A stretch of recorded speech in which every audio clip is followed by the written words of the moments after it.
Welcome to this week's episode of Jet Lag in the News. I'm Steve Jasper, aka the Jet Lag Guy, starting with jet lag related business travel news.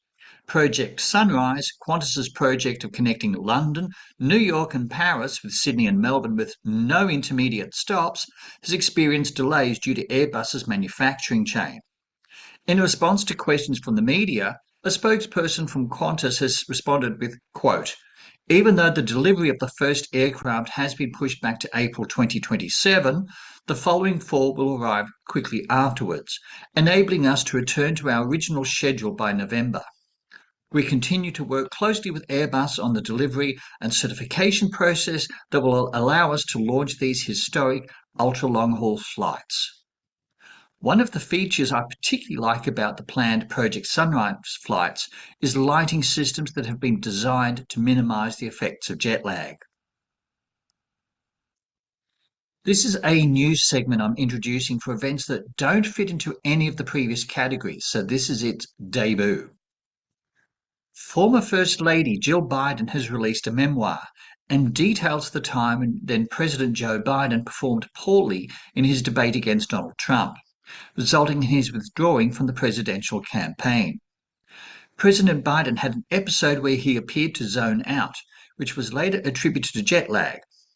In an interview with CBS News, Jill Biden said, quote, I was frightened because I had never, ever seen Joe like that before or since. Never.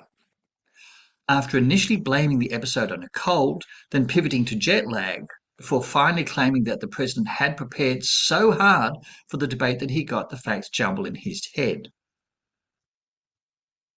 Also in the United States, the proposed Sunshine Protection Act has been met with opposition by the American Academy of Sleep Medicine. In a statement on their website, quote, by artificially shifting the clock time an hour forward, daylight saving time causes a misalignment between clock time and solar time, interfering with our circadian timing and resulting in a condition known as social jet lag. This condition is associated with an increased risk of obesity, metabolic syndrome, cardiovascular disease, and depression. If daylight saving time becomes permanent, then Americans will be living with social jet lag year-round. Two provinces in Canada, British Columbia and Alberta, have moved to permanent daylight savings time already, and this act proposes the same for the United States, bar Arizona and Hawaii.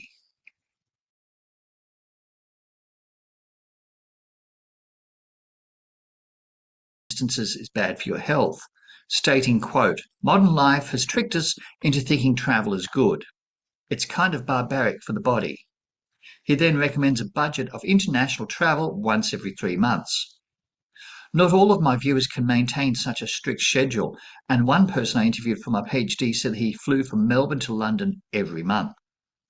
If you need help with jet lag, do my online course for only United States dollars 25 with bulk discounts available. And now, over to some jet lag related research. In research out of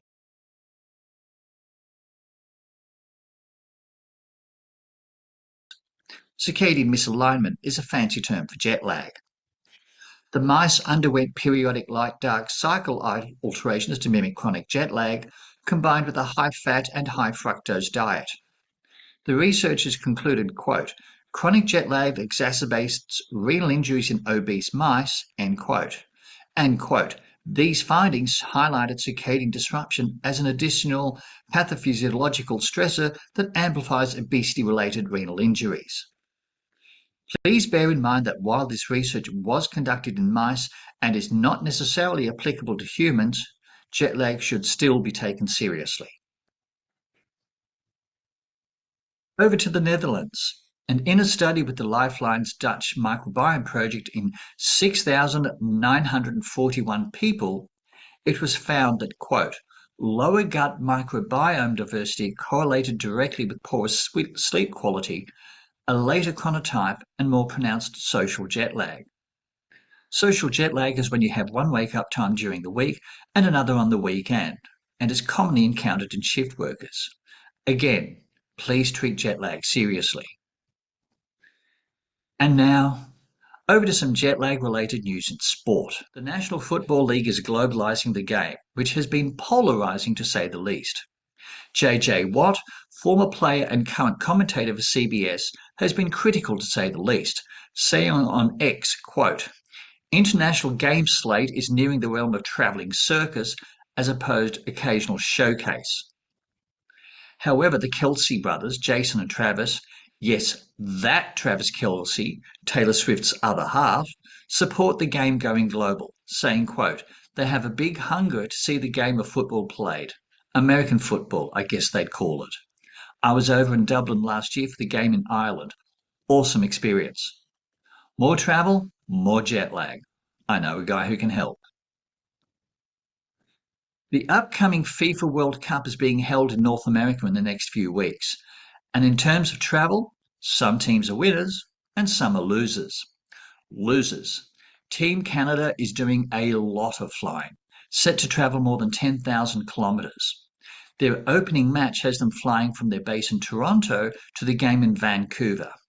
That one trip alone puts them at the top of the table in terms of travel, which makes them susceptible to jet lag, being 3 time zones away.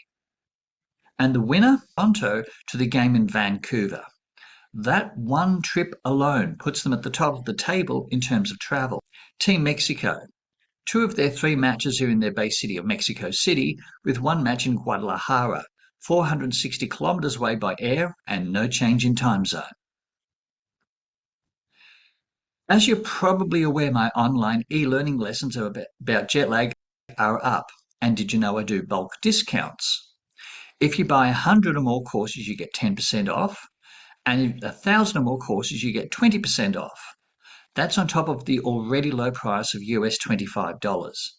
As I have said, I'm really pleased with the work Thinkaway Learning has done with this product. It's one that I'm beyond thrilled to put my name to. And finally, now for something completely different. Spirit Airlines see a lot of treatments associated with jet lag. Some useful, some not so much. What I haven't seen before is thongs from Balenciaga. And by thongs, I mean flip-flops, not G-strings. These very fetching thongs are available in purple or mustard for only £695, a bargain at twice the price. Sadly, I don't think they'll be much use for a pair in my size, which is men's size 12. If you have any questions or want to know more about what I do, check out my website at www.jetlagguy.com.au. This week's Jet Lag in the News. I'm Steve Jasper, aka the Jet Lag Guy. Thank you for watching.